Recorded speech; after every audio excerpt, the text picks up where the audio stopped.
Hey, you're listening to the Burnt Out Entrepreneur podcast, where you'll learn why you're feeling so burnt out, some insights and hacks to get you along this entrepreneurial journey.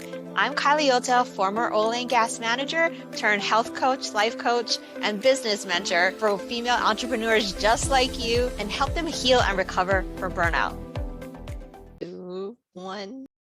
Hello, and welcome back to the Burnt Out Entrepreneur podcast. Today's episode, we are talking with Donna Piper. She is a certified love coach and a certified Akashic record healer with 20 years of experience.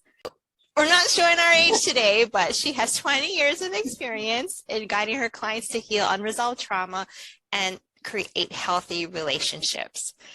And the rest of her bio is going to be in the show notes, but I wanted to just give a shout out to Donna because she and I have been friends since I moved here to California, and she's helped me with some unresolved trauma in my life is somewhat tied to my business. And I just am so thankful for her for being in my life. And I want you guys all to really hear what she's going to be talking about today, because we're going to be talking about the link between unresolved trauma and burnout. And even like this before we hit record today, we were just talking about what's going on with me currently, because that's what friends do, right? And there was a Me Too incident that popped up that happened around this time of year. And I was like, wow, I didn't realize that I had been holding on to that trauma for about 20 plus years. And just going into today's episode, just know that that is the space that we're coming from. And if you have any trauma, and sometimes trauma doesn't always feel full on a whole Me Too incident. Like, trauma could be something super tiny, but it affected you in some way and it hurt you. And it doesn't have to be a full blown out trauma in order for it to present itself kind of like PTSD and kind of affecting your cortisol, which is a precursor to full-on burnout, which is what I had. But if you've listened to the first couple of episodes, you know the causes of burnout and the hormones that are involved.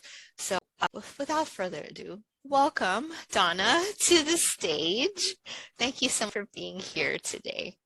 Thank you so much, Kylie, for asking me to be a part of your podcast. And I'm so honored just to be a friend of yours and to be in your life. You shared that we had a pre-conversation, and it's really just beautiful to have a friend that is so open and honest, and it kind of flows evenly. So even though we were talking about a Me Too incident and trauma, it wasn't like the most severe thing. It was just kind of having casual and deep. And that's kind of how quickly things could come up and resolve. Don't have to be stuck in this, I can't feel this, or I can't express my emotion when I'm with a friend, because what we'll dive into a little later is really unresolved trauma is also emotions that have been living in your system, wanting to be seen and heard and felt and received by someone else. And they can go quickly. You can feel emotion, anger, maybe max 10 minutes, and it's gone. When we don't feel, when we don't even know that we need to feel them, that's when they kind of linger and can affect things. Overstimulation, higher cortisol, overthinking, obsessive thoughts, not ever really getting to that rest place, which then leads to the burnout that you've already discussed with all of your listeners and what your specialty is. Yeah. And someone gave me this analogy and it really rings true. So I want the listeners for you to imagine you're in a swimming pool. At the time of this recording, I'm wearing a turtleneck and it is very cold outside for a Hawaii girl that moved to California. I'm just putting that precursor out there. But imagine yourself in a swimming pool trying to hold a basketball under the water. That's what you're doing when you are trying to hold down those emotions, because what does the basketball want to do? It wants to pop up. Mm-hmm. And when we are holding down our emotions, it's like trying to hold that basketball down underwater. And if you haven't done it, you could just try it. Even in the bathtub, if you're like, giving your kids a bubble bath and you try to hold a rubber ducky down, what does it want to do? It wants to pop up. But the basketball analogy is, I use that analogy because rubber ducky in hand, you could dunk it and be done with it. But something, a bigger trauma, and you're trying to hold it down, it takes a lot of energy to hold it down. And I've said it before on this podcast that, and your brain has these open tabs open, your brain computer slows down. It's like having all these tabs open on your computer, and then that spinning wheel is just going around and around because there's something happening in the background. Your brain is holding on to this trauma, and until you process it, it's going to be like in the background. You're going to have these spinning wheels happening. And if you're an entrepreneur, when you have this RAM processing in the background, that because it's not resolved, that's a whole part of your brain that's not being used for your business. Yeah, so just think about that from that standpoint, like mental capacity and what you could get back if you take care of your unresolved issues. With that, I'm going to let Donna explain more because she's the expert with the whole trauma thing. You and lived experience, and because trauma is, it's when I started way back when PTSD was known, and I worked mainly with Vietnam veterans or people that were incarcerated that had PTSD. So classic case, they had a diagnosis. But really what trauma is, it's a significant distressing event to you. Does it mean that you have to be in combat, have a violent incident happen in front of you or to you? It really could be just you had a situation, maybe just something as a kid you don't even remember, where you felt shame and felt really bad about. You felt like all these emotions that you couldn't process that are complex as a child, and you really we don't get taught how to process our emotions. And really is that just feeling the feeling all the way through and feeling the body sensation.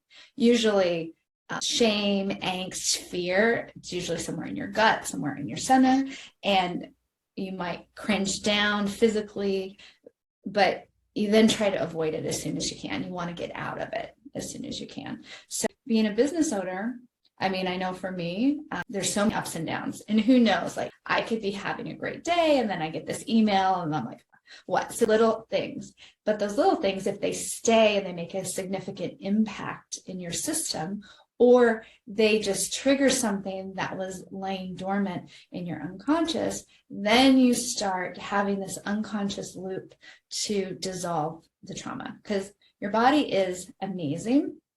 It always wants to protect you and it always wants to keep you safe. Even if you think it's doing things against you, or why am I have a rapid heartbeat? Why am I have like all of this adrenaline? Why am I so angry? This and that. It's not a negative. Your body is designed to, that I don't want to be too technical, but basically it dissolves. You create energy, these neurotransmitters to run away, to defend yourself, to freeze, to protect yourself.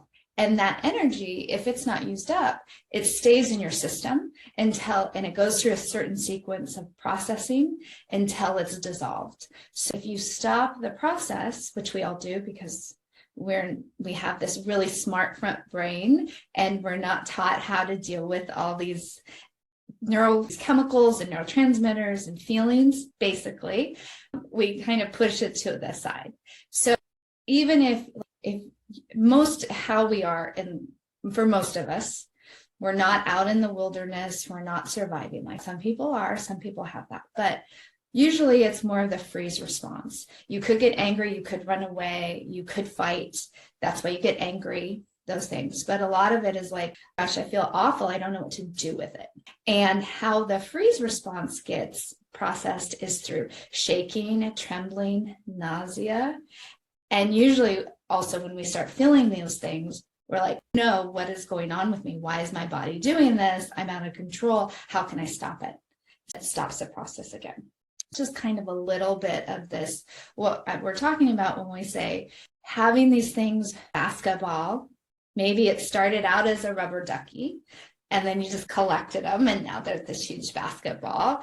And it's always going to present itself and it's presenting itself because it wants to be seen, heard, felt, and resolved. That's why things come up. They don't come up because you can't deal with them. There's nothing inherently wrong with you. You can't get it together. There's none of that. It really, things come up, you can see them and move through them and then have new things arise. Right. Yeah. But like you said, right, we move through them and process them because there's new things that are going to always come up. But if we don't, then if we process each rubber ducky as it comes, then it won't develop into this big giant basketball sized thing that we're trying to suppress. I love that. Especially with coaches and burnout. I mean, how often every entrepreneur I know has a million different responsibilities in their business and their home life and their family life and social. So it's everything. And then kind of like, I think you had hit upon it before, probably in other podcasts. I know you talk about it, like this overthinking and this, all those tabs being open. That overthinking just stimulates you. So it's kind of always, you're already maxed out. Fight or flight. Mm-hmm. And then you have one little thing come in, it could feel like a drop of water. And that could sometimes just kind of push you over that cortisol edge to where it's not resting and digesting. And that's the state we're going to talk into. It's not resting. You just can't just deal. Your body is like, okay, I need some time out. I'm just shutting down. Like your computer that needs to, it's just going to do update on its own, right? It's just like, okay, I need to do this update. And if you can put a process of in your daily life with things that come up, feeling the emotions, feeling those little rubber duckies, but also get into a state where you are in the other part of your nervous system. Those two different parts of it. One is survival, fight, flight, freeze to protect, and it's ready to go. The other state, they're symbiotic to each other, is rest and digest. So you could take some time, and it's not spa days and all that stuff is super great, but it could just be taking 5 minutes of breathing in between clients or having something you didn't expect come across your desk or through your email or a conversation with one of your team members, and taking that time, 5-10 minutes to kind of breathe and, okay, let me pause here. Let me just digest my feelings a little bit.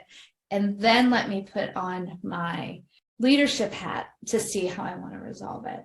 I love that. Yeah, that's so good. Because, right, we are the owners of our businesses. And there are a lot of fires to put out in entrepreneurship at times, which is why I suggest creating systems. And I'll be honest, when I was going through my divorce and I was in a deep depressive state, I survived with Post-it notes because my brain could not process as well as it had. I was like, quote, normal. I would forget, and because of those round tabs are open. And so those systems, even a Post-it note on my mirror in the bathroom, in the kitchen, what to put in my lunch bag, because it's pretty much the same thing, right? Your water bottle, your lunch, your snack, your whatever. But when I was going through a lot of that stuff, I was already overwhelmed, and just thinking about one more thing would kind of push me over the edge. Not mentally, but there was not enough space up in here to hold it all. And I felt like I was going to drop something, literally. And if there's anything that I could systematize, I did it. And anything that I could do brainlessly was, my brain felt safe. It's like, okay, I don't have to hold that because it's on a Post-it note. I know where the Post-it note is. Every morning, I'll be honest, a lot of mornings I forgot to put in my deodorant. You remember to brush your teeth because you can feel it, but you're like, did I put it? I don't know. Did I or did I not? I don't know. Let's just put on some more. Or like out of the house and it's like, did I? I don't know. And then you start to sweat. You're like, obviously I didn't, but you get nervous because you're freaking out if you did or you didn't. Then you're like, obviously I didn't because I'm sweating. Anyway. But I like it because forgetting to do stuff and being so overwhelmed, that's just a signal that just is, you need support, and to find a system of support, whether it be post-it notes, you hire someone, you go to a therapist, you go to a coach, you talk to a friend, you take I'm not the best at doing the same thing at the same time every day kind of ritual person, but because I'm rebellious, but to have 15 or 30 minutes where I meditate or I do something that I can shut down. Like, don't look at my phone. I'm not going to react to anything. I'm going to have myself just be inward and kind of see what's lingering in there that I may need to take care of. Because all of us, no matter who you are, when we have things going on constantly, our own little worlds. And if you have little things, anxiety or frustration or whatever in there, it's going to come out in a relationship. And when you're talking about your relationship going through a divorce and all of that, which is heavy and a lot of emotions, even if you want a divorce, even if you want something to end, it's still emotional and tough, and you need to give yourself some grace and space in a grieving process, because relationships really show kind of how you're feeling. That's the best. That's why I love relationship coaching and love coaching, is because I like messy stuff. I've always liked dating and talking with my girlfriends afterwards, after a date, all the postmortem and all of that messy stuff. But that's what shows you where you need to reflect back to you, because we can't see it. We all have a blind spot. So if I think I'm having a good day and then I meet up with Kylie and then all of a sudden she said something and I feel like, why'd she say that to me? Well, it's not nice. Not that I would ever do that with you, Kylie, but then I have to look, okay, what's inside of me? She didn't say anything to make me have that response.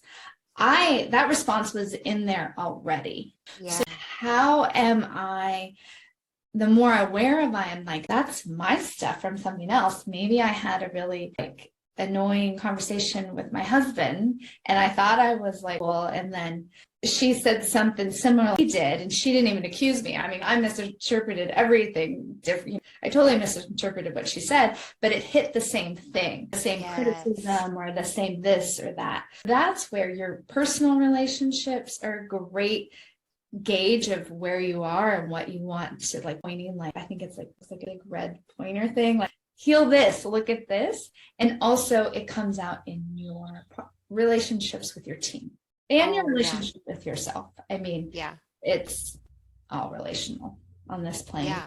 And well, what popped up for me was, we're in business, right? They say if you want to, the greatest personal development tool is entrepreneurship, because it really makes you work on yourself, because that's when all your triggers show up.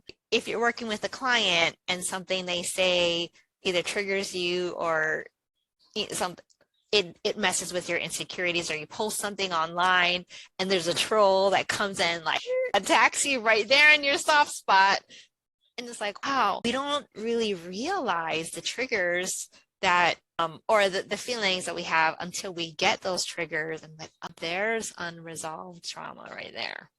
Yes. And it could be as simply as just taking a few minutes. This is the thing for everyone. If there is a tip, which I don't think everything is as easy as that there's a 3-tip system. We're much more complicated beings, but this is the one thing I would say. If you can, throughout the day, take a couple minutes, it could be just 30 seconds to a minute, and focus in on yourself, do all your senses, bring in all your senses. What am I seeing? What am I hearing? What am I thinking, feeling, smelling, tasting?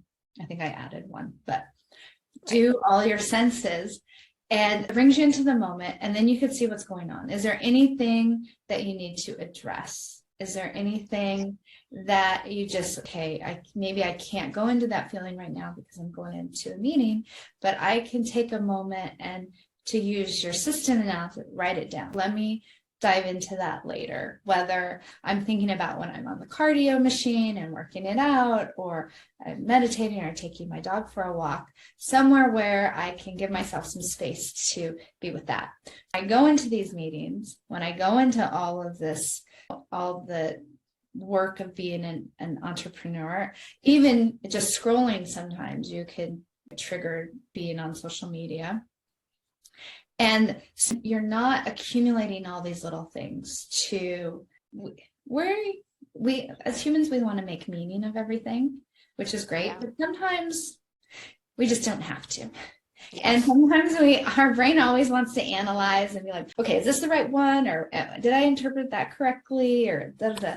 So if you can take some moments to get out of your mind and go into your senses and bring yourself to the present, you're just not this thinking mind of yours constantly, then it'll start to get you into a rhythm. So when you want to rest, you can really unplug. You can really go through all these layers of anxiety and overwhelm and allow yourself to not have any thoughts of pressing. You'll have thoughts.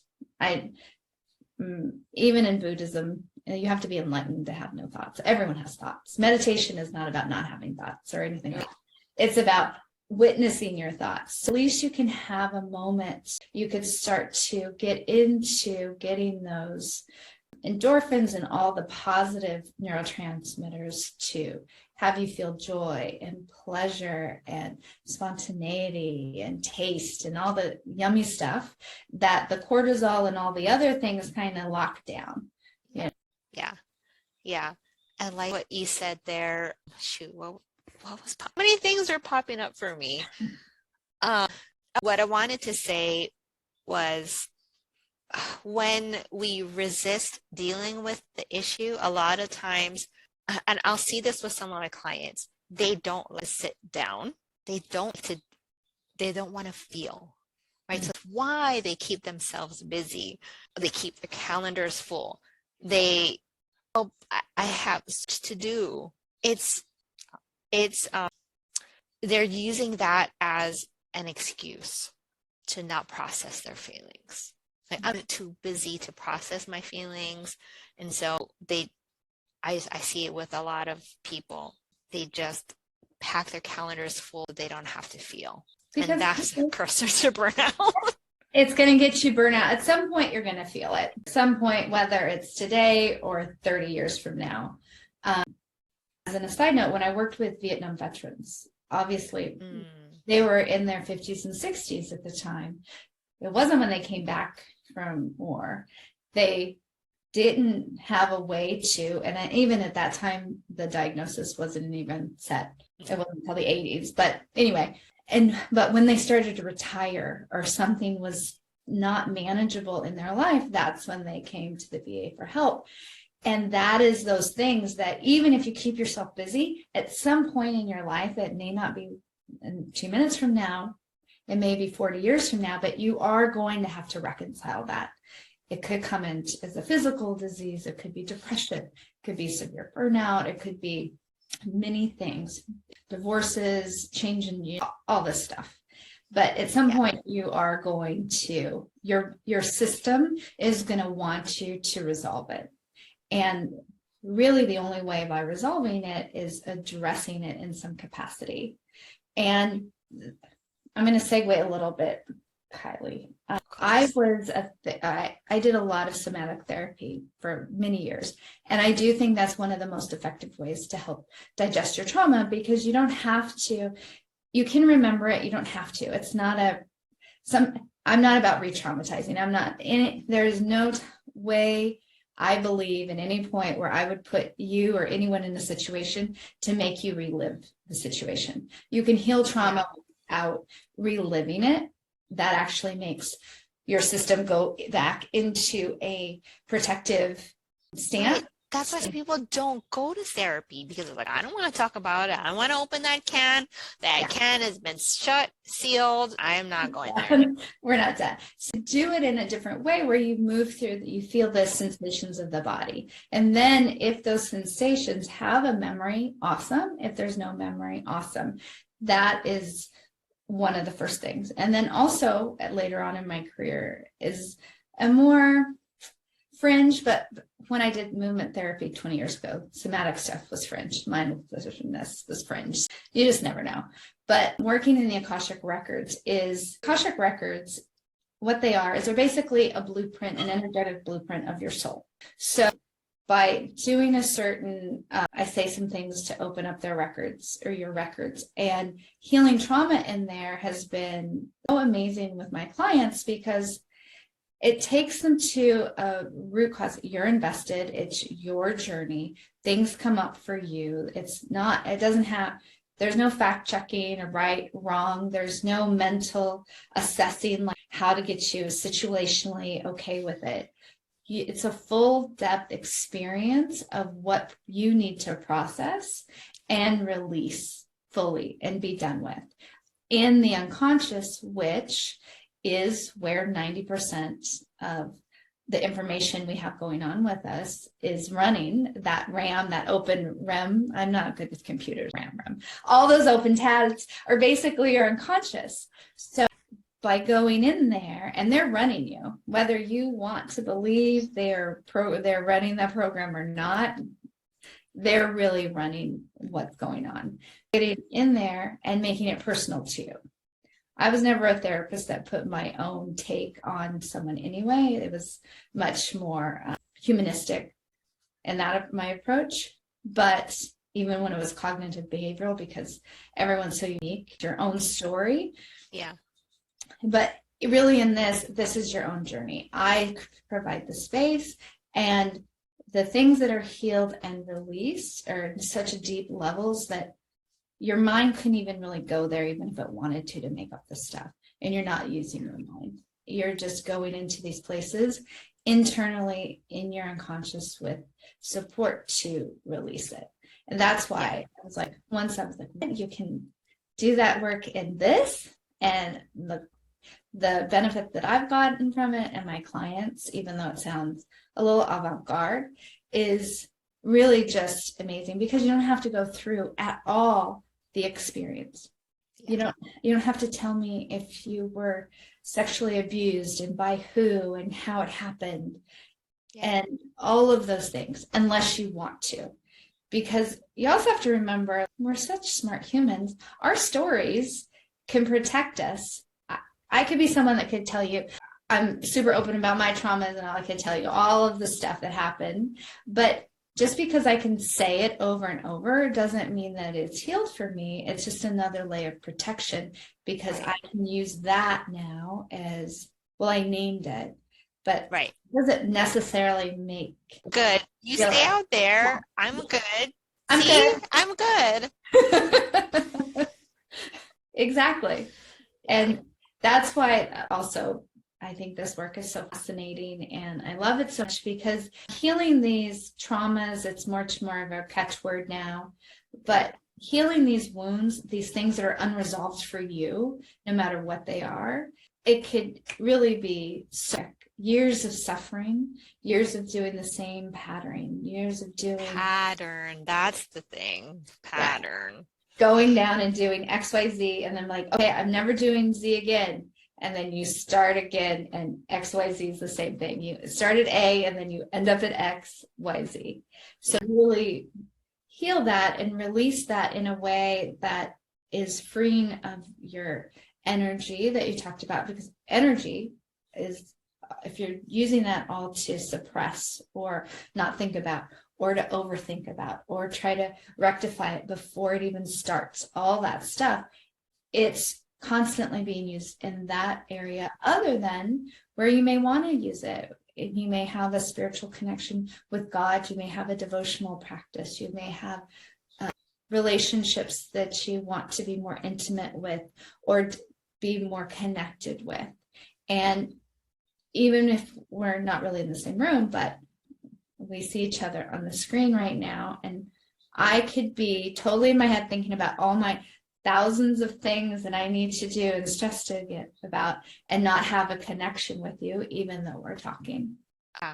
So I've seen it. So the reason where I connected burnout with trauma was I was talking to two separate girlfriends, and we were just in the car both times with two separate girlfriends. We were talking about something sensitive, and I could literally see them just looking out the window, and they were not here. Not that they weren't listening, but they were looking up in the corner, and they're like, wait, what did you say? And I knew they were processing something. Mm-hmm. And I saw it. Both were here when I moved to California, and I was like, huh. And then I found out more about these women's stories. I was like, they have trauma. And that's when they're looking up into the corner. Something triggered. They're looking back into some kind of recesses of their mind. And like, and then wait, what did you say? I was like, my goodness. Yeah. And these women were overwhelmed, and I was like, oh, that's when I made the connection of trauma and burnout initially. And that's when I started going down this rabbit hole. Because, right, I have also a psychology background, right? I was in behavioral science when I was in the military. And so I've always been fascinated with the brain and how it works. And I love your body keeps the score, and like Gabor Mate, and like all the, how your brain works and how it processes things, because I've experienced it myself, and I wanted to know what is going on with me and my body. And when I got the burnout, I was like, okay, something was happening in my body that I didn't even know was happening.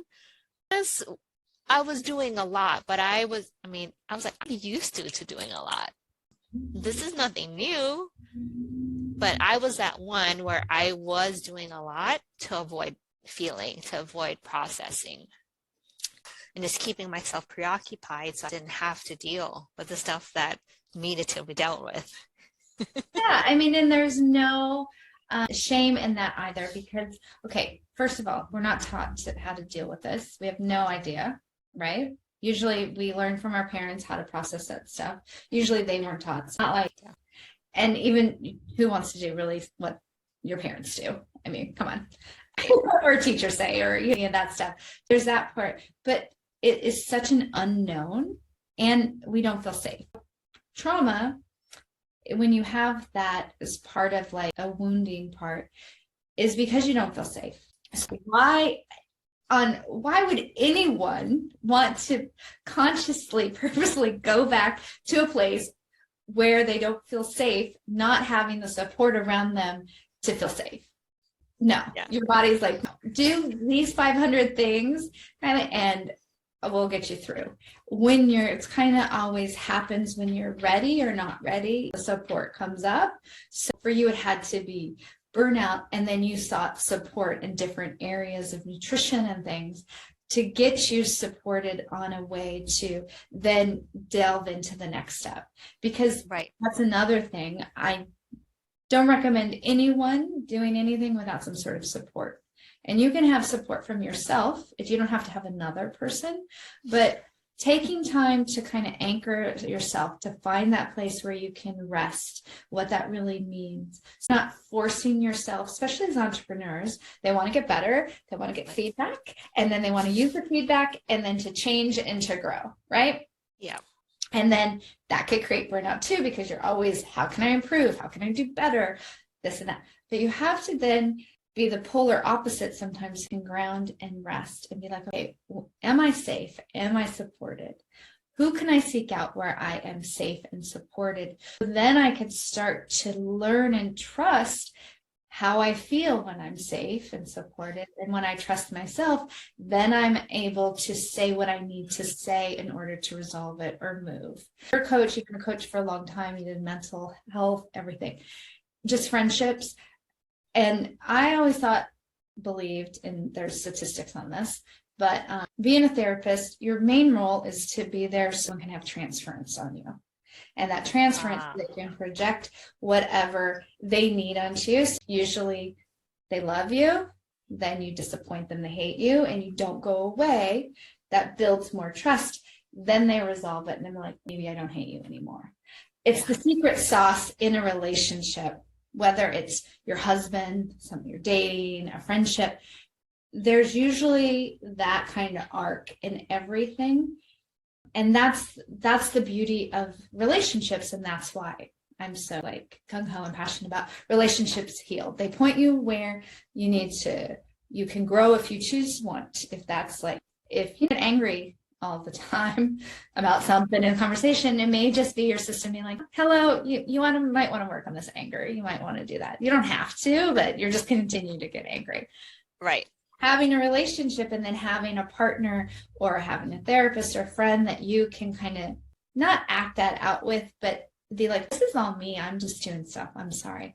And have them support you, and you can see the relationship change. And that's why it's great to have a coach or someone that you pay to, because that's what they're there for. They're there to see your blind spots. They're there to support you. And we do get projected on.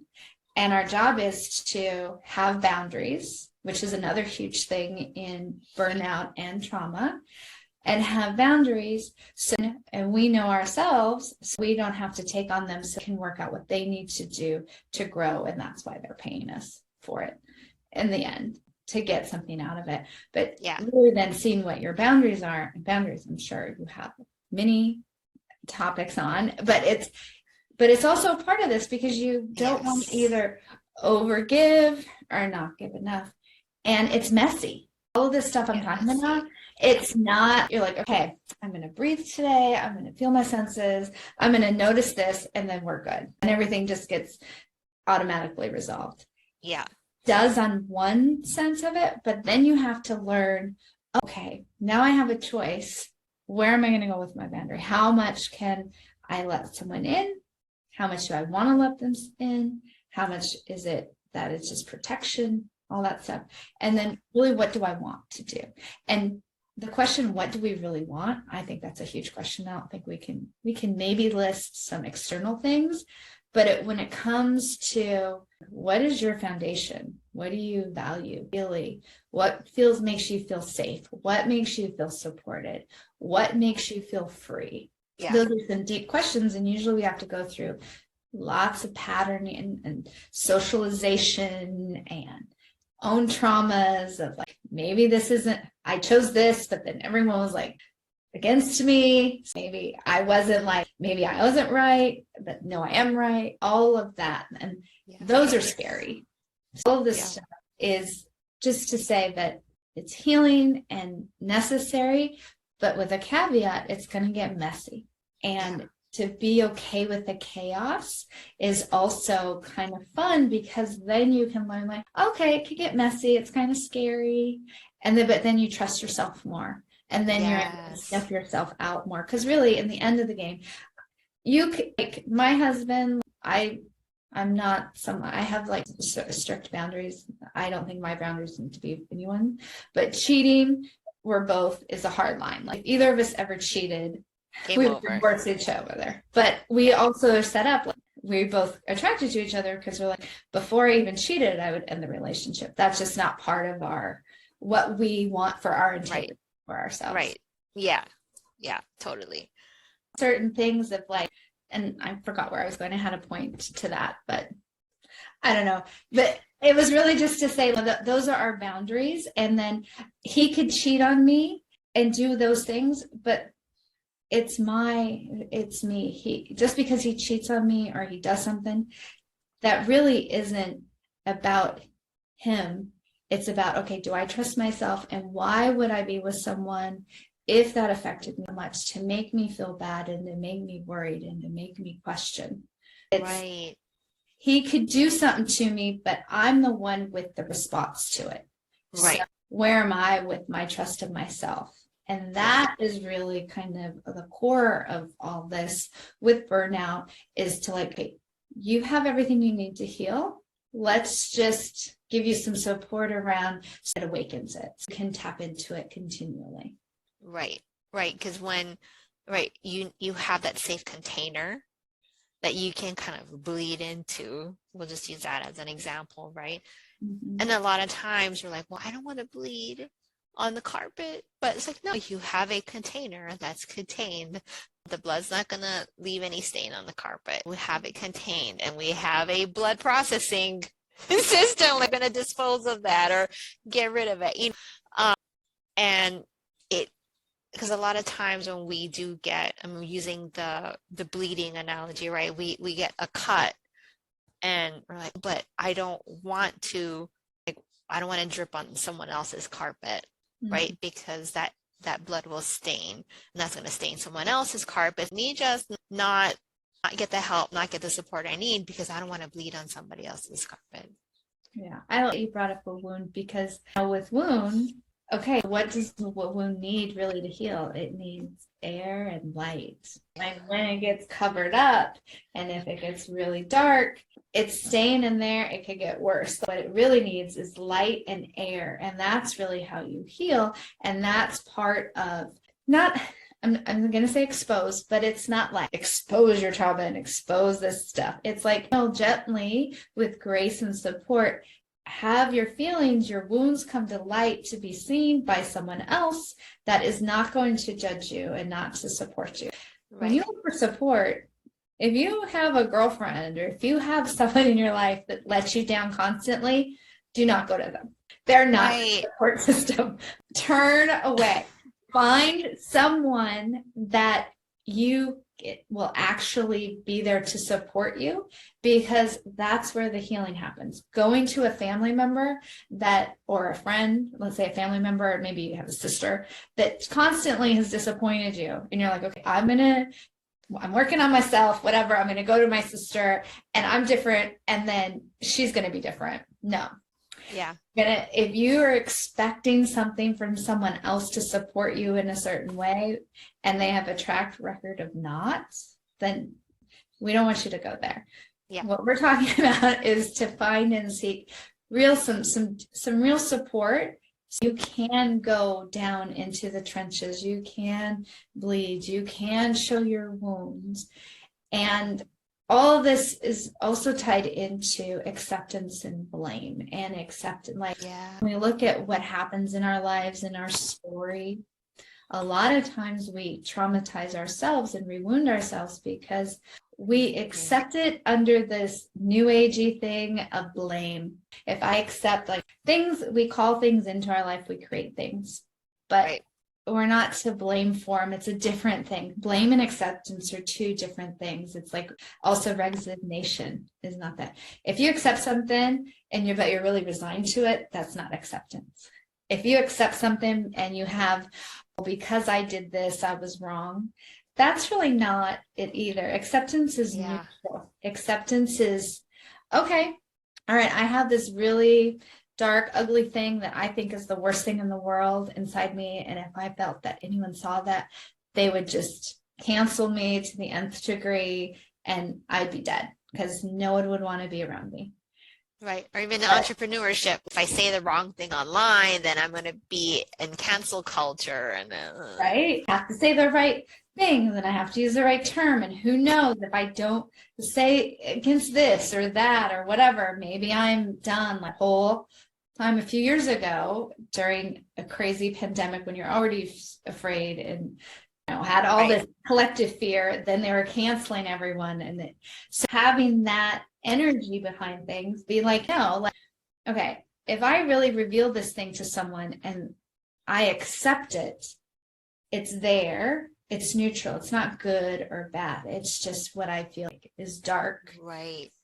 And having someone accept that, then I can accept myself, because on this journey to healing and to not having burnout and to having fun with your entrepreneurship and being excited and waking up every day is also having the sense of feeling whole. And wholeness is accepting everything that you think that you wouldn't want to accept in yourself and all the things that you do. It's not like just accept the good, quote unquote, good things or the things you like, and then you don't accept the things you don't like, and then it's all going to work out. No, acceptance is the whole, all of you. Right. Yeah. Because even though we're not projecting it online, I have a mentor that talks about who are you being online. Like, even when you write a post online, there's that underlying stuff, that energy that's still there. And even though you didn't write those words in your post, because there's an energy behind it, people, especially if we are coaches and we're coaching people who are into personal development, into themselves and learning about themselves, right? We're all highly intuitive, or we're tapping into that as coaches, right? Because that's how we coach our clients. And it's like your clients or potential clients online are intuitive. They will sense that underlying current in your post. If you're feeling a certain way, or even if you're trying not to project, it's hard not to project when you are showing up as your full self online, because that's what they're buying into. If you're a coach, yes, you could learn. Well, just take this for instance. You could learn, or you could go through Akashic records with any other practitioner. But why would I choose Donna? Because we have good rapport. I know her. I like her because I have this relationship with her and I understand her and she gets me, whatever. She sees me, I see her. And that's what our clients or potential clients are looking at when we're online. It makes a whole lot of sense to get this cleaned up, because you want to have a clean presence online and you want to be able to say the things that you want to say or need to say. Your clients know that you are the number one choice for healing burnout and trauma. And you own your audacity. You own that stuff. And if we're not owning every single part of who we are, we can't own the part that we want to put online. Saying like, you can't do, because it leaks around, how you're saying in the word, it leaks. Yes. If you're putting this one part up and you're like, okay, I'm going to put all the shiny stuff out and I'm going to hope they don't see that one thing. That's the stuff that kind of leaks out underneath. And usually that's the stuff that's most relatable, honestly. When you start to really own your audacity and say your stuff and say your story and put it out there in a way, then people are like, I feel that, or I've had that experience happen, and they're still doing their thing. Maybe they can help me. Maybe they will get me. Yeah. It's usually what we think is awful about ourselves is like no big deal to anyone else, unless you have some really dark things going on, like files or something. But usually it's just kind of stuff that we have rejected as a part of our work. And that's what shadow work is. That's what wounds hang out. It's when we reject parts of ourselves for any reason. It could be because our teacher had a certain way in class, and if you didn't have the right answer, they made you feel stupid. Then you started not talking because you were afraid not to have the right answer. So you push down, like say something and it's wrong, right? Maybe get criticized. That is, and then you don't want to have anyone think that you say anything wrong. That's kind of how the real practicality of what could be hidden in that darkness. Oh my gosh, I don't know things. I don't know everything. They're going to ridicule me. And really, no, you're not supposed to know everything. That was just how that was a significant distressing event in class that gave you anxiety, that hyped up your cortisol and made you start to think these ways and create this pattern that I'm going to protect myself because I don't want to feel stupid. So, and that could just come out in your confidence level in your business or on a sales call or whatever. Right. If someone said something similar, back to what we talked about in the beginning. And I love how you were, correct me if I'm wrong, but I think you just described the process of how limiting beliefs form. And in coaching, we hear about, I have to get rid of our limiting beliefs. But that's why this is very important, to deal with the unresolved trauma. Because if we're going to build our businesses and become the entrepreneurs that we need to, I mean, look at Gary Vee. He really doesn't give two shakes. He does not care what people think about him. And he always says that is the way that he's been successful. He's like, I really don't care what you think. I'm going to do what I want to do. And that's how he's literally built his business and became the mentor. And he didn't even want to be a mentor. He just showed up as his full self, giving nothing to nobody. And people were just drawn to him. They were magnetically attracted to his energy. Because honestly, that's what we want. but we are attracted to people who are their full selves. They're clear, energy is clear, and they feel safe because they're, like you said, there's no shadows, you know? But when we are around people that have shadows, it's like there's something in our subconscious that would be like, oh, something that there might be something more to that story. And also, it would be great. I know for myself, I would love, part of my personality is, I don't really care what people say. And part of that's because I'm Aquarius and we think we know better. But that's a whole other story. But the other part is because I want to be liked and I'm socialized and have this degrees and I feel like I have a responsibility, which I really don't, but that's what I think I do, to be responsible. I do think I need to have integrity and be responsible for what I say and what I put out there but I think I take it too far. Even wanting to show up sometimes as myself totally, I'm like, I don't know, is that too much? Even there, that's too much. So that is in either chicken or the egg. Was it the traumatic experience or the wound that created the limiting belief, or were you told a limiting belief? And it doesn't really matter which one is which. It's more like, okay, what is your endpoint? I know you do some sensory work as well. So are you audio, visual, kinesthetic? What is your endpoint? It's kind of interesting. People that are very pragmatic and I only want to see facts, they actually do easier time with the Akashic records and going in there because it's so different for them and because it's just a different experience. And then once they're able, anything that you experience is the truth. So you can't think about something or see something and be like, that's the truth. You have to experience it. It's your truth. It's your thing. You have to embody it and experience for it to be you. That's just how it is. Yeah. Sometimes my way is not for everyone, for sure, how to get into it. And the entry points to work with me and how you do it, whether we do somatic or verbal but there is spiritual, because I also believe, and this is not a spiritual podcast per se, but you have to be connected, especially if you've had a trauma, you have to be connected to someone higher, or what is the point, really? It's like There's certain dark times and you're like, if this is it, just to feel the struggle and feel all this junk, that's life. That's why am I here? But you're connected to source, to God, to a higher calling, a higher power that's you can connect to right in yourself. You don't need to go to wherever you feel that energy, but you can connect to it at any moment. And that is really what helps support you through these things on the relationship train, to get you to feel like, hey, I'm accepting myself. I know I'm accepted from a higher power, a higher person. And okay, I have two things. I have two people behind me now. Now let me go out and test it with the world. And people aren't always going to be your cup of tea, or I'm not going to be everyone's cup of tea or whatever.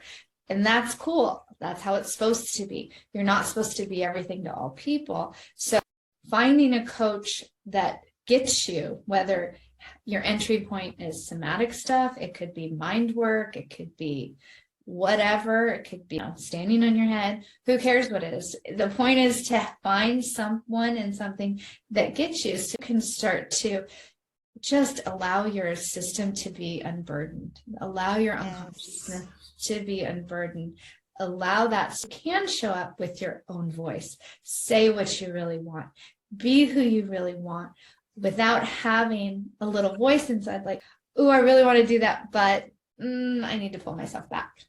Yeah, because in entrepreneurship, there's no time to do that, right? If we get an idea, and I mean, for different industries, I mean, coaching is whatever, but there's first to market. There's so many stories. I had that idea. Whoever was first to market, Coca-Cola and Pepsi, right? The race to the market, right? We watch on the Discovery Channel or something, they have the history of all these brands and history of the food industry and all that stuff. Yeah, right. I love those shows. Why? Right. When we're watching the Coke and Pepsi first to market race. I was like, wow, okay. But that's what it takes in entrepreneurship. To be successful, we have to put something out there. Because if we get an inkling and we don't put it out there and someone else does, but yes, could we launch it? We totally could, because like different strokes for different folks. But at the same time, and I think that's where your work is truly beneficial with entrepreneurs and burnout, because because there is, I forget what it's called, there is some sort of law, universal law. If I have an idea and I get a hit on it, if I don't take it, it's going to go to the next one. Yep. This person, and they're going to get it, and someone's going to bring it out.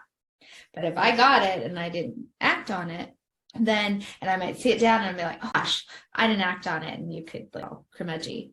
But you could flip it around and say, okay, why am I not acting on it? Is it because I'm burnout? Is it, do I have too much? Would be having that one thing. Do I not feel confident enough? Do I have some old tapes in my head saying I should wait, or I can't do it right now? All of the reasoning, all of your tapes that are connected to your wounds and traumas and your experiences that need to be resolved. So when you come around, those things come around to you, then you jump on it because you have the energy. Because burnout isn't just in trauma. It's not just, oh, I had this thing happen and whatever. It affects you. Like, burnout is no joke. It's not like I'm just tired, or it's kind of all encompassing once you get to a true deep burnout state. And it takes effort to get yourself back out of that. So healing all the things around there takes time and space. So it's no small effort that you're doing, helping people recognize the burnout, hopefully soon enough before they're just completely totally wasted. Totally trashed. Yeah. You can start at the beginning of it and be like, okay, I don't have to go. Sometimes on our journey, we have to go to 100%. We have to go to the cliff. We have to jump off. We have to, sometimes certain aspects of what we need to learn, that's it. And we may have to do that 20 times, right? Before we're like, okay. Yeah. Some of us who are rebellious and take a little longer to learn the lessons. Yes. Yeah. I can still do it my way. Right. But hopefully with all of this information, and you can start to look within yourself to say, okay, maybe I do need support. Maybe let me try this. Let's see where I can get my body into a state of relaxation. What are alternatives for me that I can learn how to learn this new process of learning to feel my emotions without having it to be when you're an entrepreneur, do you want to learn another method? Sometimes you don't. Sometimes you do, but sometimes you're like, oh, that's one other thing. But how can you quickly take these things and start to implement them? So you feel like, okay, this is not such a big deal. Feeling my feelings for a minute. I thought I was going to die or it's going to be the worst thing. And it's not a big deal. Right. Like, okay, I can do that. All right. So maybe I can I don't want to tell my story. I think I have trauma. I don't even want to know if I have it. But maybe I could do this Akashic record thing, or I do somatic work that doesn't force me into re-traumatizing myself. So I can take a moment to pull myself out of this perspective that I've had and start to see my life and my entrepreneurship in a different light. And that's really what I think both of our goals in general is to just give you options.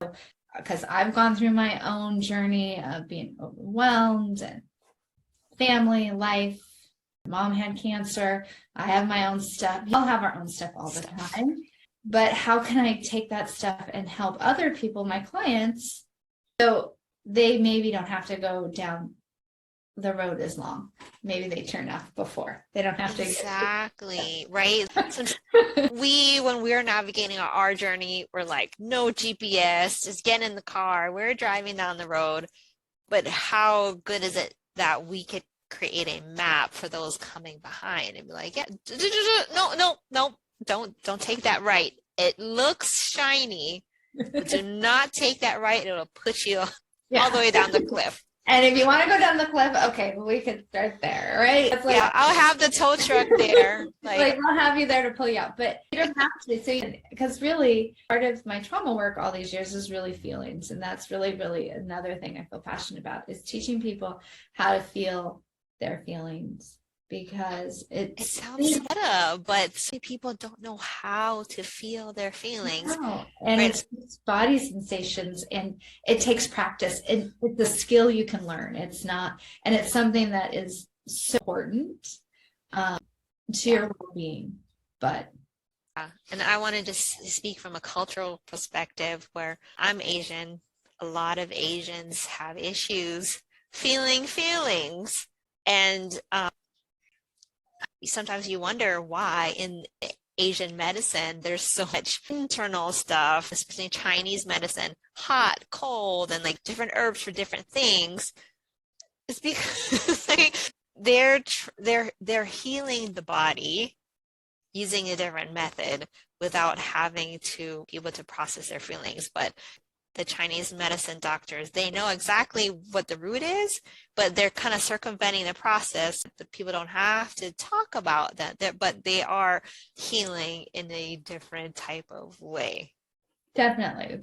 Definitely the therapy way is Western for sure. Yeah. It's not, and culturally within there. But then taking that back beyond is before medicine, before you had pills, before there was things, you had shamans, you had a local healer. So no matter if you believed in them or not or whatever, everyone was down to the local healer to get whatever ailments happened, whether soul retrievals, all that stuff. It was very common.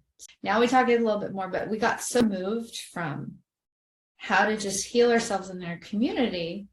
And that Chinese medicine actually saved. Like I have lymphedema now, and I had a viral pneumonia May of 2019, and they never cured the pneumonia. Said it was fine, just you'll eventually get better. So I recently went to a Chinese doctor. She's the only one that's like, gosh, your lungs. She's been giving me stuff to heal that. It's interesting. It's like you brought that up because it's like they do. She's like, and I think, yeah, have you? And I was going back and forth to Las Vegas. My mom had cancer. She's like, oh, you feel really depressed and sad and stuff. And she's like, I'm gonna give you something for that. So get out of it. And I was like, there is no talking. She would talk to me if I wanted to, but that's not their deal. Take your pulse. They look at your tongue, and they give you some herbs. But it's interesting that that's because you're Asian and that's your perspective too, is that they'll know, but the treatment is herbs and to use the body. Whereas now, especially with coaching and online stuff, verbal processing and other more fringe stuff is like, I think you use some NLP, but using stuff that's just not your words too, is really kind of where the next step is going. Yeah. You don't have to put your mind in it. Yeah, and I like how you brought up, like, we're not re-triggering ourselves by rehashing the events. Like, there are other ways to process the trauma and, quote, get over it. I mean, I'm using air quotes, but that's what we really need to do. Recently, I went through something really rough, and when I was processing it, I was like, this is not worth holding on to anymore. And I literally felt it drop off of my body in the spirit. I felt it drop off of my body.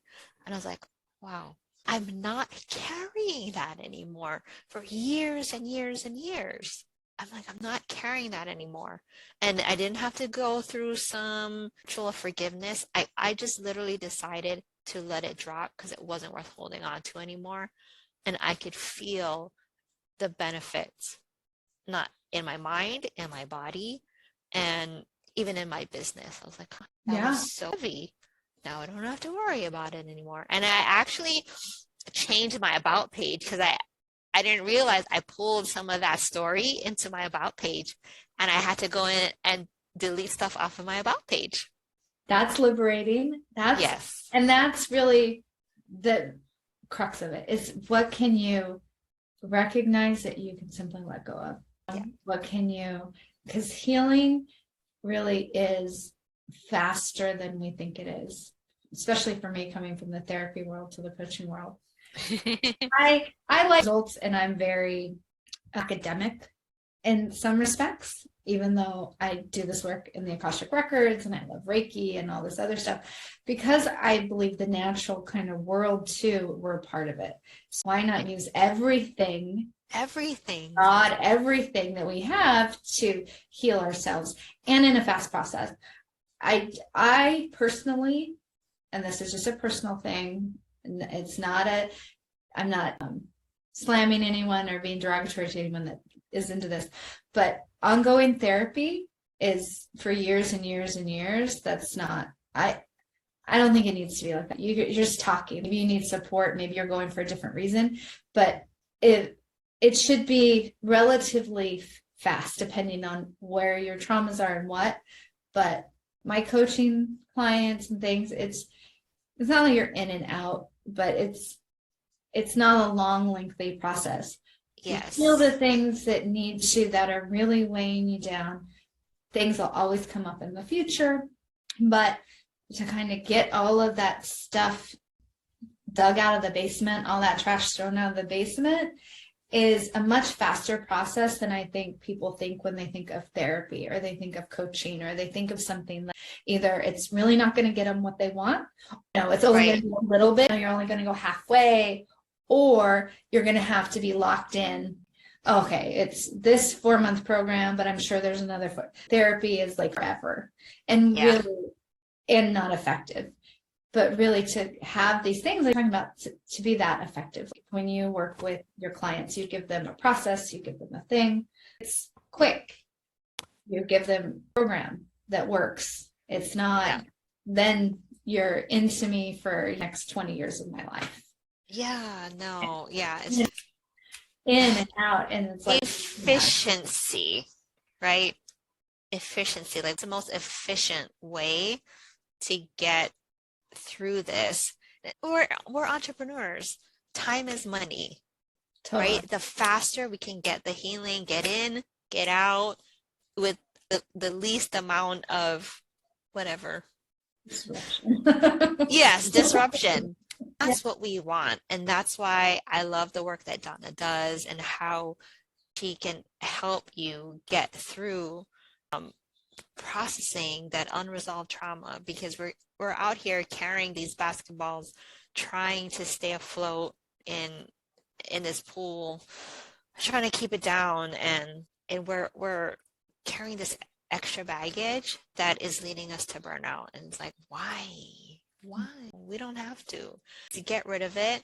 Be the you that you're supposed to be the entrepreneur that you're called to be.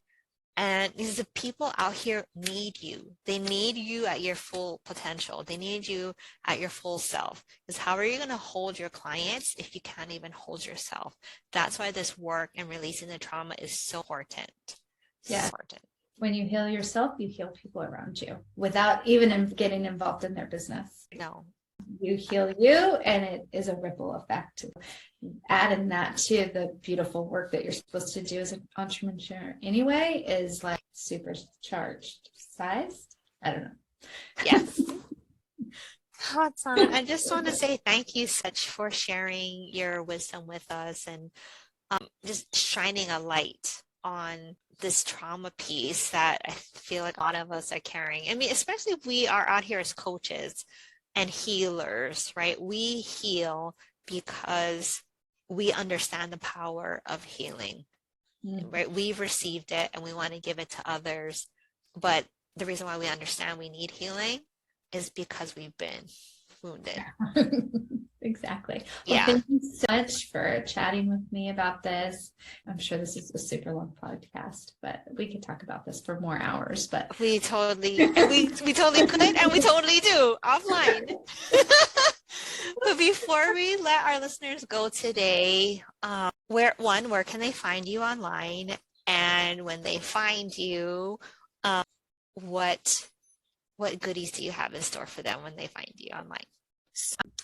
The easiest way, most of all of my freebies and everything, I have a great free meditation as kind of experiential about really how to trust your gut again. So It's a super easy meditation. You just listen, and it's really deep to help you go back to where maybe you stopped trusting yourself and healing that part of it. So that's on my website, which is donnapiper.com. I'm sure that will be in the show notes. And then I also have these mini readings that I do. I work with a lot of women that are single, and it's not always fun dating, especially on apps or in life. So that's also up on my website if you want to give that a try. Sweet. Again, thank you, Donna, for being here today and shining the light on the link between unresolved trauma and burnout. And we'll see you guys again next time. Bye. Bye. Thank you.